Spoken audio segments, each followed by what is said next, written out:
सराड़ी भरसां प्लाट जी मालिकी तां सैयद बिरादरी में झेड़ो थी पियो, जंहिं दौरान गोलियूं लॻण सबबि हिकु ॼणो क़तल थी वियो।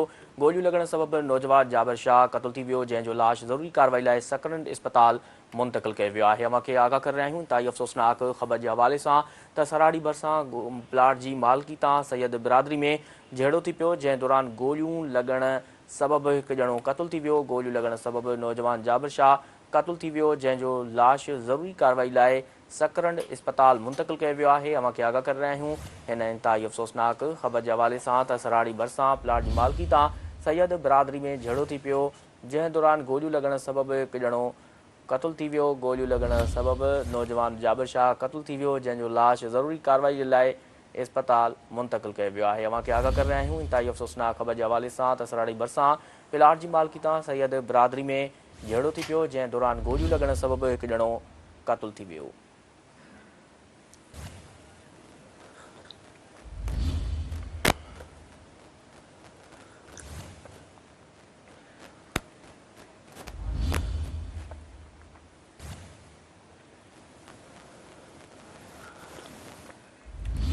गोलियूं लॻण सबबि नौजवान जाबिर शाह क़तल थी वियो, जंहिंजो लाश ज़रूरी कार्रवाई लाइ सकरंद इस्पताल मुंतक़िल कयो वियो।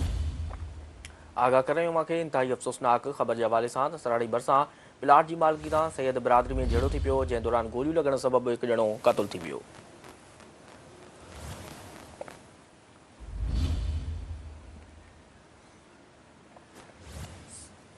सराड़ी भरसां प्लाट जी मालिकी तां सैयद बिरादरी में झेड़ो थी पियो, जंहिं दौरान गोलियूं लॻण सबबि हिकु ॼणो क़तल थी वियो।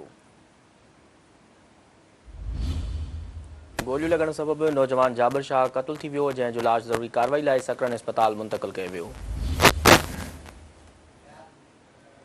वधीक तफ़सील मालूम कंदासीं। टेलीफोन ते मौजूदु आहे सराड़ी खां सिंध टीवी न्यूज़ रिपोर्टर रियाज़ ज़रदारी। जी रियाज़, जहिड़े बाबति आगाह कजो।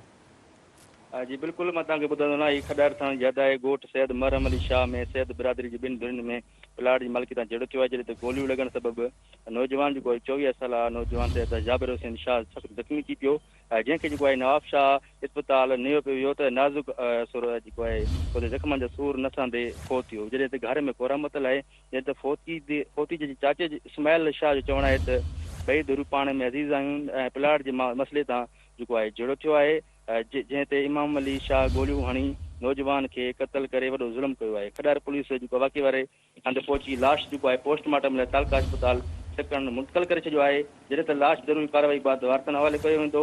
लाश जॾहिं त होॾां जाबदार धुर घर ख़ाली करे फ़रार थी विया आहे। जी ठीकु आहे रियाज़, तफ़सील ॾियण लाइ वॾी महिरबानी।